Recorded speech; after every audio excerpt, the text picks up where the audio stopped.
You're now listening to The Bryan Callen Show with your host, Bryan Callen. Bryan, it is. I mean, just like what with all this money, I don't know what to do. I'm an actor, so I have all this money, and then I put it into real estate, and then I make money on that, and then I open an orphanage, but it doesn't turn a profit.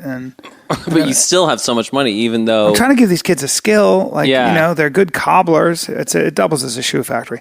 Ladies and gentlemen, once again, thank you, Marita. My lovely lady who cleans my house sometimes just brought me my coffee. I'm an aristocrat, ladies and gentlemen. This is Bryan Callen. Of course, this is the one and only Bryan Callen Show. Well, it's really the Hunter Mott Show, but I like to call it the Bryan Callen Show. Hunter, isn't that the nature of being an aristocrat, Bryan? Is it that you own shit and put your own name on it? I mean, that is the Trump way. That is even if other people do all the work. That is the Trump way. The Trump way is to do that and also advocate the killing of your rival, because she's not your rival, she's your enemy. It's funny how when you define certain terms, knowing how to define and articulate the difference is actually a really good skill. Yeah. It's a really good way to check the debate, change minds, to say Hillary is not an enemy, she's a rival is a good example of that. That's not my wording. Somebody said that. I was listening to NPR. I listen to National Public Radio. Wow. And I'm not a leftist. This guy was saying, there was this terrible YouTube video, and this guy was saying, here's why you should vote for Trump. He's an entrepreneur, number one. Number two, the people that vote for him are guys you'd like to have a beer with. And number three, the elites hate him. Mm-hmm. And I thought, how do you define elites? You talking about people, and we're going to get into this because we wanted to talk about how to come up with simple answers, or as simple as it needs be. And apparently liberals like to create complex Well, they like to say answers. that things that are complex, which is the sort of the cop-out, right? Yeah. So, but again, they are sometimes. So when you say the elite, there are complex, there are questions and problems that require a multifaceted approach, maybe, or that require first isolating what the problem is. That requires investigation. That requires experimentation, maybe. That requires an analysis of the available data. That might require new data. That might require a different approach at how you look at the problem. There are 1,000 ways to solve these problems. And you must have perspective, and you must be familiar with the scientific method. And so if that makes somebody an elitist, or if that makes them elite, it just makes them educated. And I think that's very necessary sometimes. Well, see, George Bernard Shaw famously said that... Speaking of... said that all the economists... By the way, the minute you say George Bernard Shaw said, you're already in the elite. Oh, but I'm okay. But see, this is the thing, is that I think that, Trump and sort of Trump supporters are right. Like, there is a tribe that is the global elite. They went to a certain kind of school. Yeah. They value certain texts, right, like George Bernard Shaw, and they don't respect or value others, like the Bible or the Quran. So there's no question that that's the tribe. Now, the question is, do I belong to that tribe? I think to a certain extent, I also have a lot of discontents with that tribe. You do. But tell me about George Bernard Shaw. I interrupted But so George Bernard Shaw said that all the economists in the world laid end to end would never reach a conclusion. So that's sort of the big problem here is that there's a lot of these sort of like false dichotomies that we have about complexity versus simplicity, right? Just as there's a false dichotomy between theory and practice. Well, it's another way of, let me paraphrase. My father used to always say, intellectuals never really come up with an answer and a decision. That's right. You're right. You can talk in circles. You can use the word "it depends" a lot. Yeah. You can use the word "context" a lot. You can sort of come up with different models with different outcomes. But at the end of the day, if you're a policymaker, you have to make a decision. That's right. So there's a sort of intellectual cowardice and a lack of intellectual accountability that comes from just sort of saying, oh, it's complicated. The problem still needs to be studied. We have to do more research and all of that sort of stuff. And even if we don't have perfect answers, we have to come up with the best answer today that we can and then act on that. But the problem with that is that you get yourself into a war. Like, let's just take Iraq. I would have argued that a wise man would have been prudent enough to say, first of all, he wouldn't have had the hubris to think he can restructure the Middle East, and he would have said something like, I don't know much about the history of this country, the culture of this country. I don't know much about the Arab psyche. I don't know much about how that society is structured. Therefore, it seems to me that containment, a no-fly zone, and all the things we have in place seem to be working. But you get people who say, here's the argument, and I think it was Henry Kissinger who came up with a very compelling argument. And he said, look, it's true that, I suppose they have their own sovereignty, but you're talking about a guy who has a library on Stalin, who's hijacked the country. Oh, and by the way, when you are living in a world where technology can wipe out 100,000 or 1 million people in a flash, autonomy doesn't really hold water. I don't want a dangerous dude or a dangerous regime that would find something profitable in a mushroom cloud over a European or American city out there. And that's the world we're living in. Therefore, regime change not only is important for Iraq and the safety of our allies and ourselves, but it also sends a clear message to anybody else who thinks there's any value in supporting a radical group that would kill a bunch of us, or, that argument I can see holding water, and that argument I can even see being enough to mobilize the use, quote unquote, of force. But see, Bryan, that's a great New York Times op-ed, but this is mixed mental arts. And that motherfuckers! Did you hear that, everybody?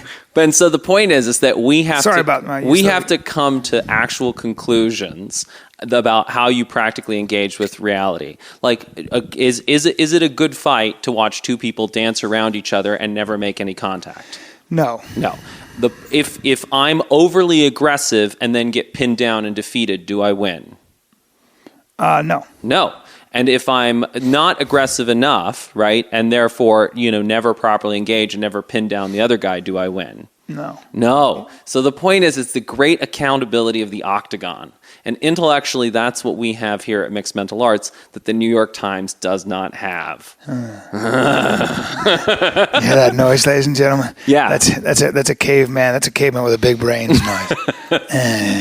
But so we have to get very specific about what our mental models are, right? What are our beliefs? How do we understand the world operating? So if you want to take, for example, the Iraq War, I always think what's fascinating is that when George Bush I was president of the United States, he invaded Iraq, and he stopped 100 miles outside of Baghdad. He left Saddam in place because he understood that although Saddam was, a terrible dictator and, did all sorts of terrible things to the people, that he was the strong man, and that the strong man held the country together and stopped the country from descending into sectarian violence, which would destabilize the entire region. So, and we've now had in the last, decade, there's a whole bunch of strong men that have been taken out all over the world. Gaddafi was taken out, and then Libya fell into sectarian violence. And I'll tell you, we've had that great story that we told before. I don't know if we told it on air, right, about Gaddafi and the bag of rats. Yeah, we might have, but tell it anyway. Yeah. So there are three people in a race. This is a story that the Libyans tell. There are three people in a foot race, and each of them has a bag of rats, and they have to try and make it to the finish line. And the first guy runs, and he makes it about 100 feet, and then the rats chew their way out of the bag. The second guy makes it about 200 feet. And again, the rats chew their way out of the bag. And the third guy runs, but the whole time he shakes the bag so that the rats never get organized enough to chew their way out of the bag. And he finishes and wins the foot race. Yeah. And that third guy is Gaddafi. Yeah. And that's what these strongmen do well, is that they keep all the factions fighting each other enough that they never get organized enough to take out the strongman. It's great. So our mental model may be that we decide that although, people like Saddam or Gaddafi are terrible, right, that it's much worse to let it's much worse to take those guys out and let the country fall back into sectarian violence. There's an old Arab saying, which is that it is better to live 1,000 years in tyranny than one day in anarchy. Is that true? Yeah.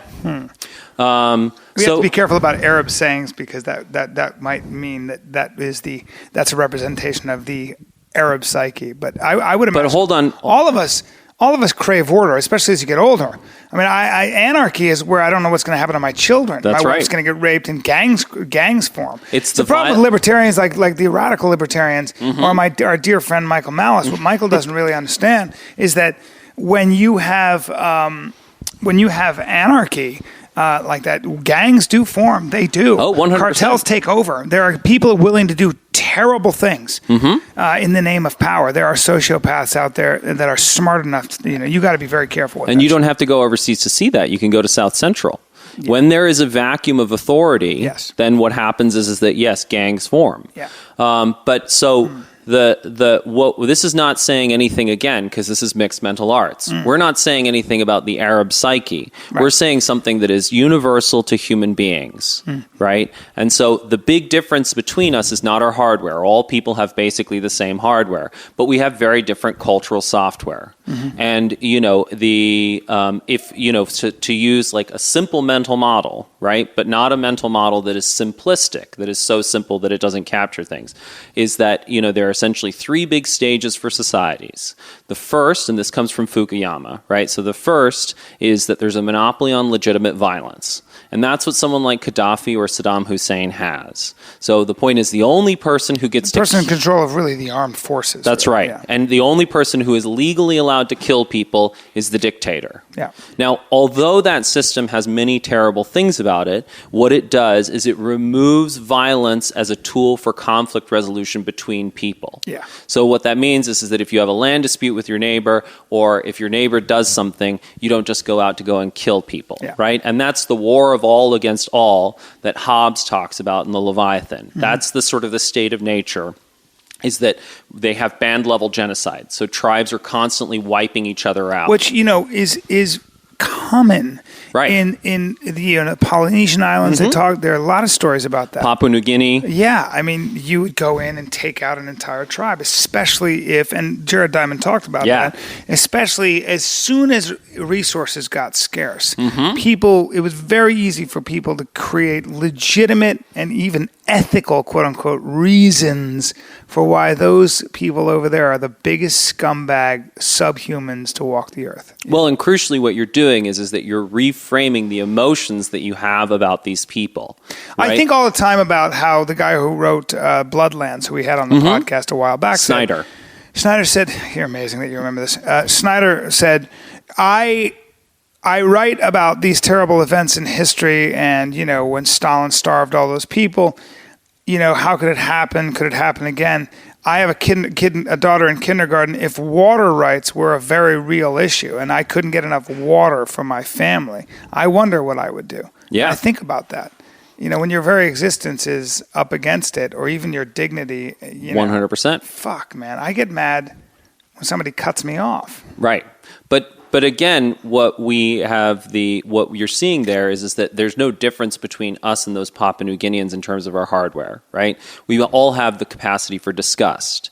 And every genocide is based on framing other human beings as disgusting. That's why you always hear them referred to as vermin, rats, cockroaches, right? The most famous is the Jews in, Nazi Germany. They frame them as vermin. But you find the same thing with all of them. So in the Hutus and the Tutsis, the Rwandan genocide, the word that was used for the Tutsis was Inyenzi, which is the Kiswahili word for, is it Kiswahili? I can't remember what the language is, but whatever the language is, Inyenzi means cockroach. And so it's always again and again, and if you remember, that's what Jared Diamond talks about, is that in half an hour, these two tribes that live next to each other, one of the tribes manages to tell all these made-up stories to convince itself that these other people are disgusting. Well, I think the Japanese, indoctrinated their soldiers by telling them the Chinese eat their own children. Right. And these were Japanese, they were just kids who wanted to make the world a better place and defend Japan. David Robinson said something. Another thing I always think about is, he said, people don't go to war over hate. They go to war because they're trying to defend something they love. 100%. Right? You mobilize armies under slogan and propaganda. And that's the idea. That's the opposing emotion to disgust, is sanctity. Right? There's something sacred that we're defending and something disgusting that we have to eliminate. But so these... Yeah, people should read, or at least there's a book called The Nobility of Failure. I'm repeating myself, but these kamikaze who wrote these beautiful haiku poems back to their families before they, crashed their planes in the U.S. destroyers. And the idea was that and most of them, very few were mathematicians or engineers. Most of them were students of the humanities. They were romantics. And they wrote quite beautiful poems. So, yeah. And that's the point, is that it's these emotions that are channeled towards some sort of end. But so if you think about band level genocide, right, and living in a situation where literally, the neighboring tribe can come over and wipe you out to the last generation, right, killing all the children and all of that sort of stuff, it makes a person like Gaddafi, who for all of his terrible behavior, at least prevents that constantly being wiped out by your neighbors. It's comparatively appealing. But so that monopoly on legitimate violence is sort of the first stage. The second stage is the rule of law. And this is the stage that is always missed out. Americans have told themselves so many myths about their own democracy. We tend to think, we had this terrible dictator, King George III, and then overnight we went to this amazing democracy. But in fact, and this is our buddies who wrote Why Nations Fail, Darren Asimoglu and James Robinson, there was this event that happened in England 100 years before that, in 1660, which was the Glorious Revolution, where the king was made to follow the law. The law was placed above the king, and that's rule of law. And so what that means is that for 100 years, the American colonists grew up with the intuition that if we have conflicts, we go to the courts and we solve them in the courts, and that everybody has to follow these laws. But so with 100 years of that, 116 years of that under their belts, that meant that they could then transition to democracy.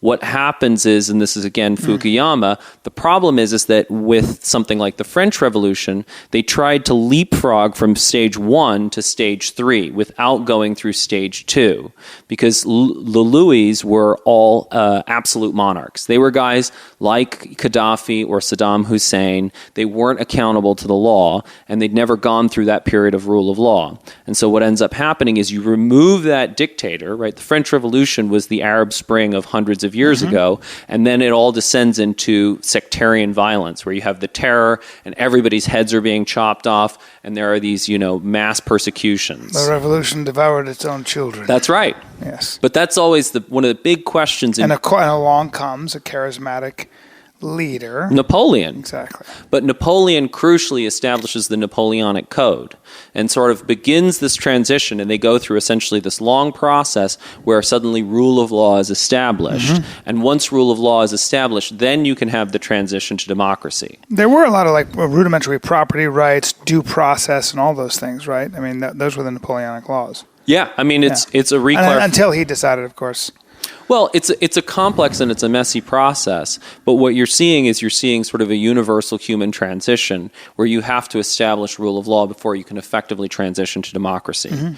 But so, this is not a thing about Arabs or French people. It's a thing about humans and having to reframe those norms and values. And again, the whole point is that I've given you a 1-2-3 model, which is to replace a 1-2 model, right, of going straight from dictator to democracy.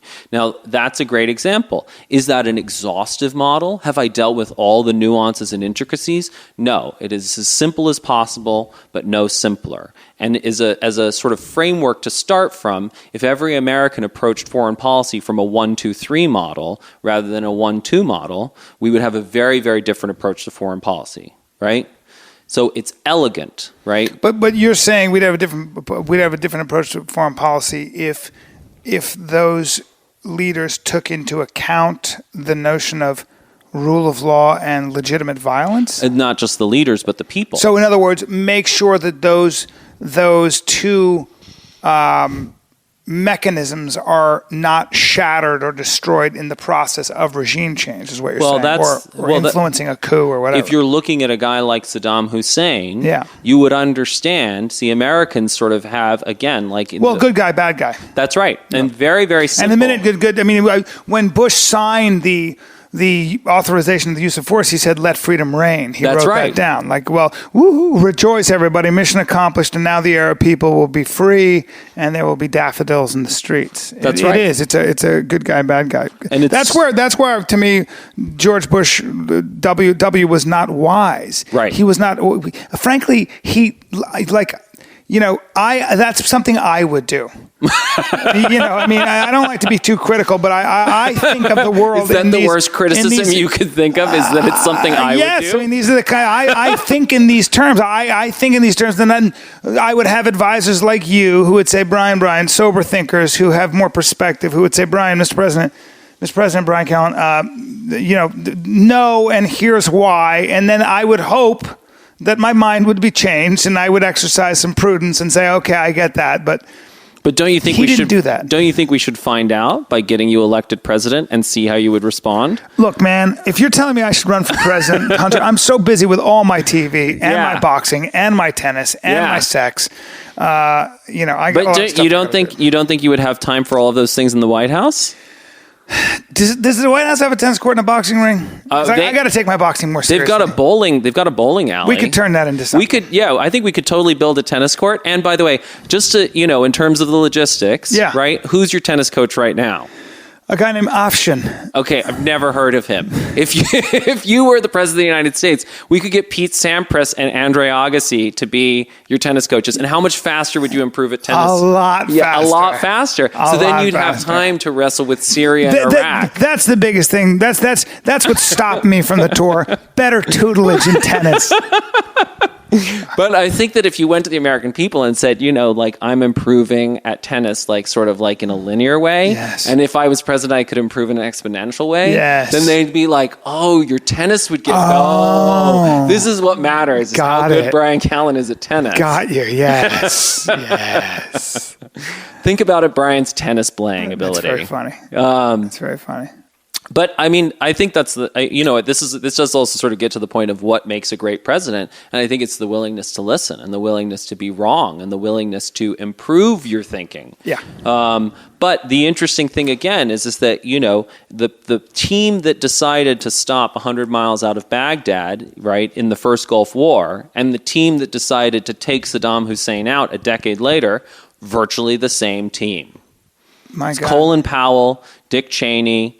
And, instead of George Bush 1, it's George Bush 2. Well, even wasn't Wolfowitz involved in Paul Wolfowitz was involved in and was instrumental in creating the no-fly zone in Kurdistan too, I think. So the point is that, it wasn't that they didn't know this, it's that they got dumber. Right? They got a more simplistic model. They got too simple in their model and didn't understand that taking out a dictator is very often a bad idea. Yeah. And so the question is... Well, especially when Iran is your neighbor and you have a huge Shia population and there's a lot of things. But the point is to realize that if you are too simple, then you get screwed. But if you also cop out and say, well, everything is super complex, you're also screwed.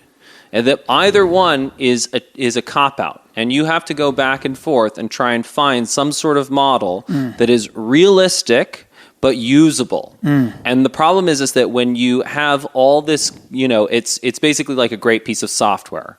right? So there's this problem that they always talk about in Silicon Valley, which is featuritis, whereas essentially over time, a piece of software, they just keep on adding features and adding features and adding features and adding features. And it seems like things are getting better because now it can do 1,000,001 things. But that feature creep actually makes the thing less usable, and so it gets worse. The great thing about something like an Apple product is that it is this amazing trade-off. It is a trade-off between having, features and power and control and usability and simplicity and all this other stuff on the other side. And so that's what we want for our thinking in mixed mental arts. Well, because I said to you, you remember a lot of stuff, and you said, I'm always organizing my brain. Yeah. And I said, I don't do with my apartment. You don't do that with your apartment, but you are paleo, so you do it a little bit with your body. But you're always organizing your brain. So give us an example of that. Well, so that's the point is that, a great example is with students, right? So you'll be working with them on math, and they'll tend to say, this is hard. I can't do it. But hard is just saying that you... Are they Mickey Mouse? They are Mickey Mouse. Good. I only work with Disney characters. Good. Yeah, that might be the first problem, but keep going. I've actually never worked with a human being. Okay, so. Mickey, here's the thing. Pin your ears back, first of all. There's no room in here for that. I am speaking in a normal voice. It's just your ears are giant. So that's why it sounds like I'm shouting. But so they say that things are hard, right? And when something is clear, when you know what you're doing, it's easy. So really when people are saying that things are hard, what they're telling you is they don't have clarity. And so what you have to do is that you have to force the student to some sort of clarity that consistently delivers a right answer. And so it's the same thing. What you constantly want to be doing is you want to be pushing yourself to a clarity that is able to explain all behavior, right? Well, it was like, I never forgot when Aubrey de Grey was talking about the 7 mechanisms by which a cell breaks down. And I was like, we are using words like mitochondria. Exactly. And you're like, Bryan, just listen. It's just a mechanical thing. Just listen to it. You can clarify. It's one step at a time. That's right. Which is why I'm an expert on cell degeneration. Wow. Keep going. Which should make you a great president. Duh. The one thing I can tell you is the cell degenerates in 7 different ways. My fellow Americans. So go on. But that's the point is that you... So clarity. Yeah, and you're constantly testing your thinking to see what can you make sense of, what can you not make sense of, where it's the same thing as, as MMA.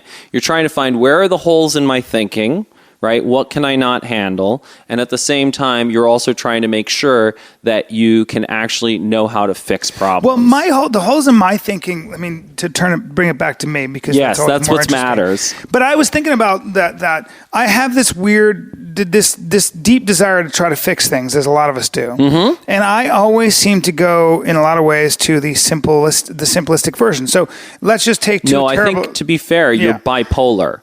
You either go to the simplistic version, or you're like, it's so complicated, no one can figure it out. Right.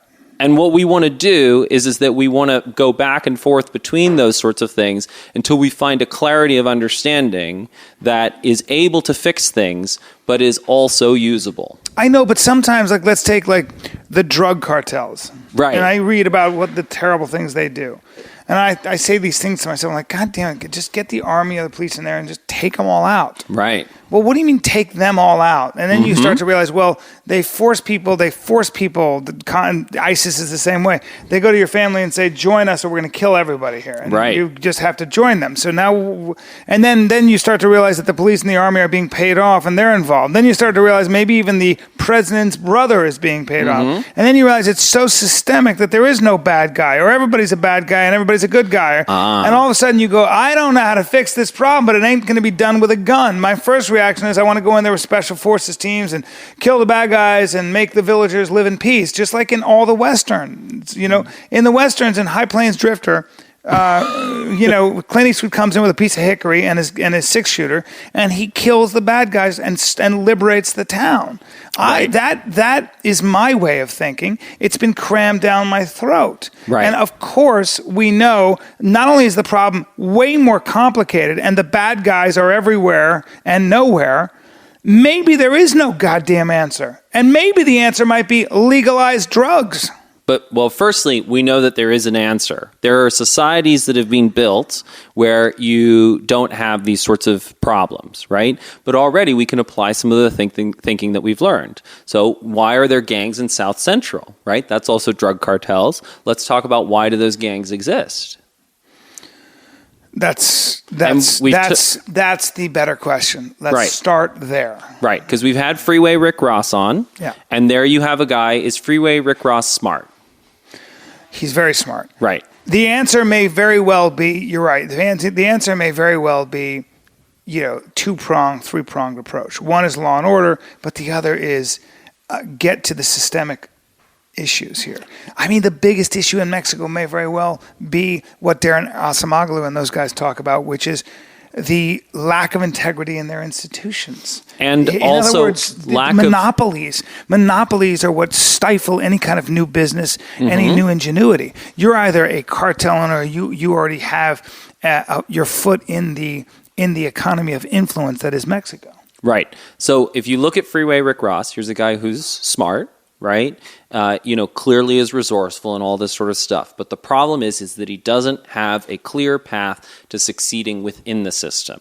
So he tries to succeed outside the system. And this is the whole thing with a place like Mexico. And one of the, Darren Acemoglu and James Robinson talk about this in Why Nations Fail, right? If you're a poor guy in Mexico, it's not that there's a path by which you then go on to, run a big business. It's not an inclusive system. It's all based on connections. It's all based on family. The system is corrupt. You need to be able to buy your way in. You need to buy influence and all that sort of stuff.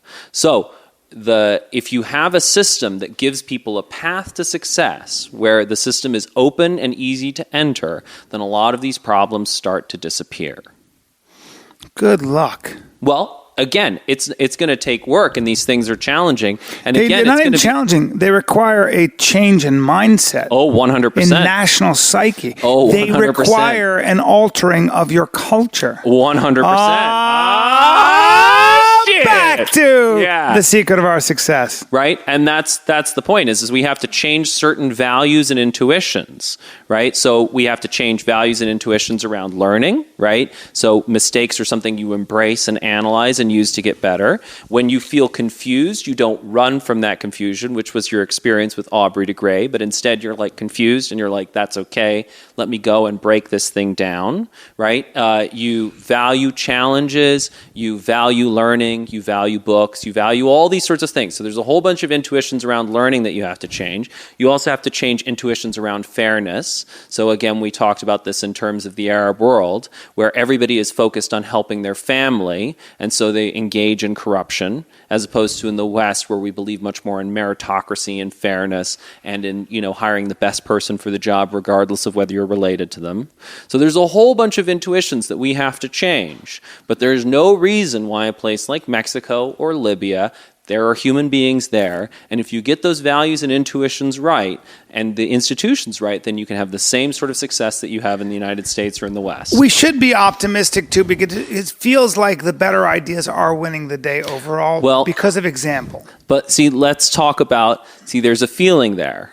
Right? And this is a feeling that we talked about last time. It's more than a feeling, though, because the most of Latin America, most of Europe, yes, there are problems. Yes, we go back and forth. But for the most part, the ideas that you just laid out, the intuitions that you laid out on, maybe not so much about learning. We have a long way to go, but certainly about democracy. Women's rights are human rights. LGBT rights are human rights. These are, if Russia's not holding those to account, they have to defend them on the international stage. At least places like Russia and parts of the Middle East that are oppressive are being held, at least they're being criticized vocally, held to task. But see here, Bryan, forced to defend themselves. The first thing is, it's never more than a feeling. All we have are feelings. I may feel that the world is going in a good direction or a bad direction, right? And I can then arrange the facts to support that conclusion. But the point is, it's always just a feeling. And the question is, what feeling leads to the actions that lead to the result that I want? So what does your feeling about the direction of the world lead to? What behavior does it lead you to take? Complacency. Exactly. Which does not lead you to, is complacency a good feeling to have about how good your fighting style is in MMA? Well, I mean, you're talking, I mean, I'm like water when I fight, but let's just say I'm a normal man. But if you're preparing for a fight, is complacency a good feeling? No. What feeling is the most useful one? I would imagine a sense of urgency. Exactly. Yeah. And so the point is that whether we can arrange the facts in whatever we way about the direction of the world, but the useful feeling is urgency. That we have to act now, and there are things we have to do better. And if you look at, for example, a place like Silicon Valley, there is an urgency, right? Then that urgency leads them to constantly be working to improve. Yeah, because the barbarians are at the gate. That's right. Right? Yeah. And so if you look at all the academics that we've interviewed, do they have a sense of urgency about the movement of ideas? Exactly. Do they? That's a good question. Yeah.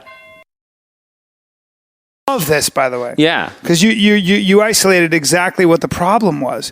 If you take an optimistic outlook, which is always a good thing, it might get in the way of not only the need to make changes that are necessary and make you complacent, because what you're doing is that crucial flaw of looking at your immediate surroundings and choosing emotionally to look at what's good as opposed to what's wrong. And part of what you love about MMA is how fast the sport is improving. Mm-hmm. And that's because there is no complacency. You'll get knocked out. That's right.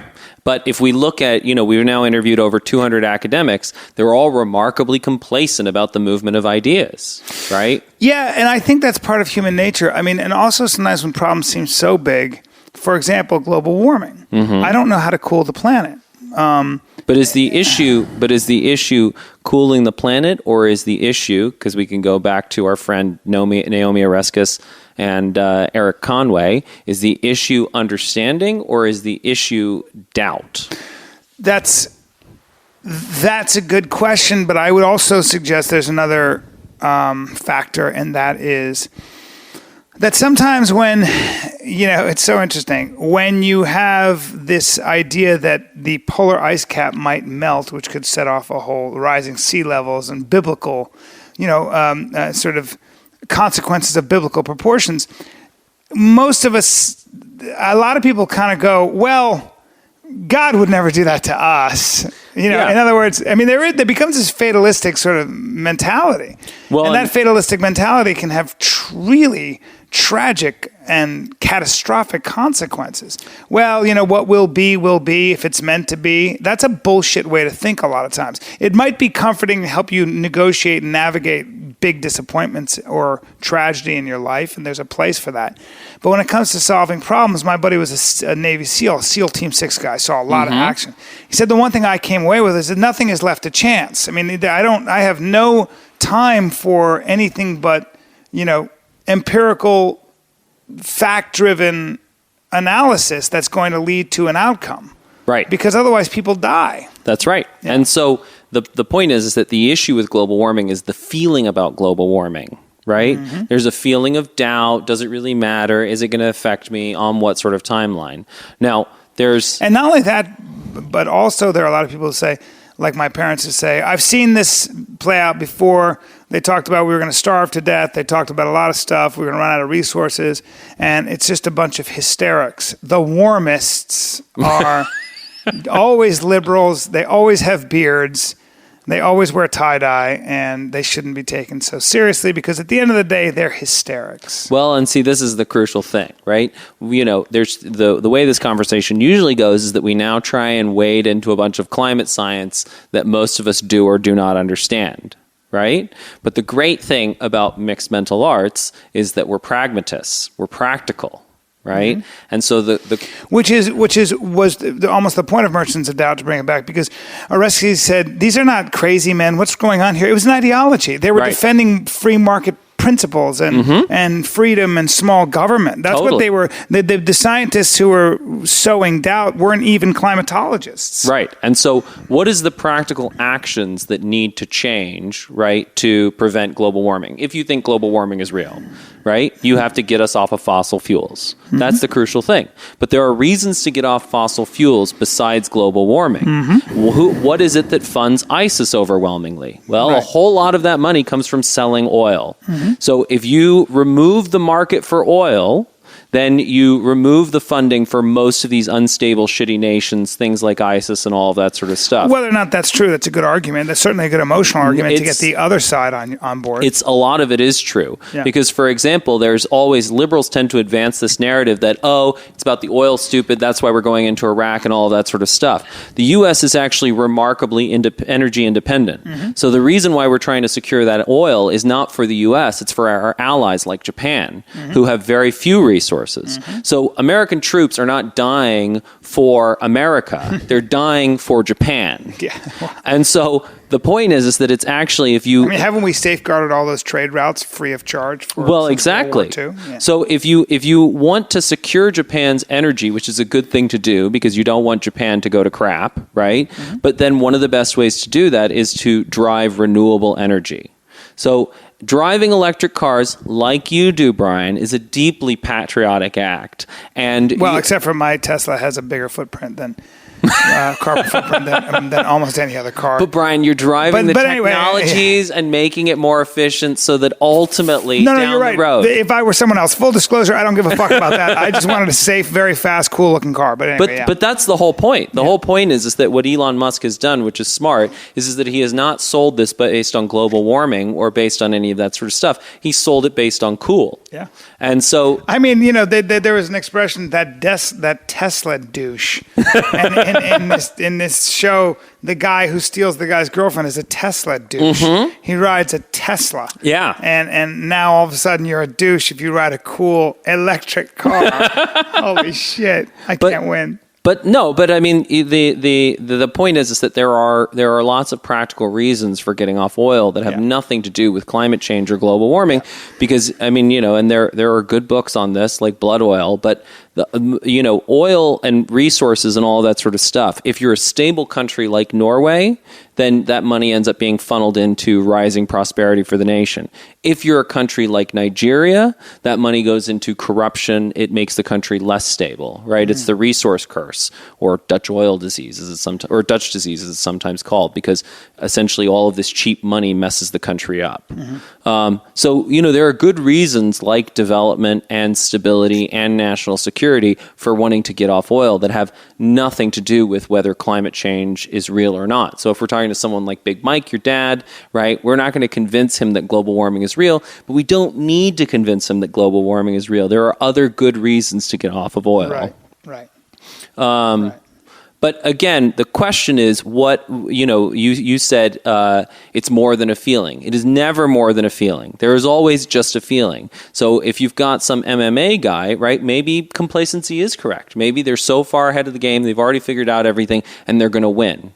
But complacency leads them to not make whatever improvements they can in the months up to a fight. And so they choose the feeling of urgency. Yeah. And so you have the ability, whether we're talking about competing, for a job or, improving your skills or dealing with any sort of big issue, you can choose urgency. And by choosing urgency, you make sure that you're constantly doing whatever you can do to improve. I love that. Yeah. So you choose the feeling that serves your success. I absolutely love that is the conclusion that we've come to. I actually learned something today. Yeah. Which is why I really crave these conversations once a week. And you guys should know that Hunter is the one who drives this thing. It was always like, hey, let's podcast. I'm busy doing things that have way more to do with my pocketbook than they do my intellectual growth. It's almost like Hunter is trying to groom you for something, Bryan. I'm gonna drop this I'm gonna talk about this as a dropping knowledge on the fighter and the kid. I want to get this idea out there, and then I'm gonna tell them that if they want to hear an extrapolation of that, come over to the Bryan Callen show. Come back to my name. But that's the great thing about UFC and MMA is the fact that there you're seeing a culture that is an effective culture. Right, because it chooses urgency, it looks for holes and mistakes, it's constantly trying to improve. And the same thing that is done with fighting can also be done with in the mental arena and understanding and creating better models and all of that sort of stuff. Yeah. But Bryan, what do you think? That's a great way to organize your brain. You just gave me a reason why I have to be very cautious of an optimistic outlook. Yeah, well, you shouldn't overfavor one mindset or another. Yes, exactly. Right? Exactly. But Bryan, what do you think I'm trying to groom you for? I think you're trying to groom me for the presidency of the United States of America, my fellow Americans. Exactly, Bryan. This is the beginning of my candidacy. The point is, we're training you. If you can just whitewash the atrocious behavior that I have engaged in over the past 20 years, we'll be fine. But see, that's the thing, Bryan, is that if there's anything that an evangelical loves, it's a repentant man. I throw myself at the altar of mercy. I have seen the scales have fallen from my eyes like Saul on the road to Damascus. Sin was my speciality. And now I have renounced the ways of Satan. The only thing I will not give up is the arts of perversion, ladies and gentlemen. But that only gives you another chance to come clean and be born again. Indeed. Is it perverted if you're not touching but just watching? That's the question of the day, ladies and gentlemen. Hunter Motts, I think we leave it at that. It's a tight and neat nugget. I have this tendency. We'll go an hour. I don't think you need that. I think we did it. Yep. Thank you, sir. Okay. And also, Bryan, I think what you've been doing is what's the exercise at the end, right? What is the thing that we could do before next week? I don't know. Well, here's my suggestion, right? Is that, so the big difference between MMA in the ring and mixed mental arts is that you already have a bunch of mental habits. So we're not necessarily always teaching you new things. We're trying to train you out of old habits. So the key is, one of the key things for mixed mental arts is to watch your own mind at work. See where it goes, reflect on those behaviors and see if they make sense. Are you using urgency to speed up your progress, or are you choosing complacency? And can you replace complacency with urgency so that you improve faster? That is an incredible question to which I will ruminate on. Oh, Bryan, are you a ruminant? I've used that word twice today. And where does ruminate come from? From ruminants? Yeah. That would be to chew your cud for a long time. That's right. Exactly. The equivalent of Sherlock Holmes smoking his pipe. Uh-huh. As he comes to a conclusion. And what's in his pipe? Well, it was at times opium. Yeah. And there's a whole section of the Sir Arthur Conan Doyle series where he's battling his addiction. He also had liked a 7% solution of cocaine. He was a big fan of his drugs. I forgot about that. God damn it. But you know why? A lot of people don't realize it. Yeah. Do you know why Conan Doyle did that? Real, drug addict. Why? Because he hated his character. He created this thing that everybody loved, and everybody just wanted more of that. And as a writer, he felt trapped. And so he tried to make Holmes more unlikable. But the problem is that it just made him more complex and fascherlock You're damn right. He tried to destroy him. He was amazing. Sir Arthur Conan Doyle. Yeah. If you guys haven't read the Sherlock Holmes series, I did it as a young guy. They're amazing. No, they're amazing. And also the BBC version with Benedict Cumberbatch. Oh, yeah. Yeah, it's really good. I haven't seen it. Oh, you haven't? It's really good. Sherlock Holmes? It's, or Sherlock, I think they just call it, yeah. I'll have to watch it. It's on Netflix. I love it. Do you know what else is going to be on Netflix soon, Bryan? No. Your comedy special. You hear that, ladies and gentlemen? Go get it. Don't walk, run.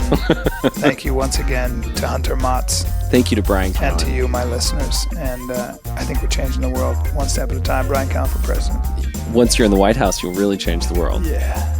You've been listening to The Bryan Callen Show with Bryan Callen. Be sure to like him on Facebook. Just search for Bryan Callen Comedy. And follow him on Twitter. Just search for @Bryan Callen. You can also find him online by visiting his website. Just go to bryancallen.com. Until next time, bye-bye.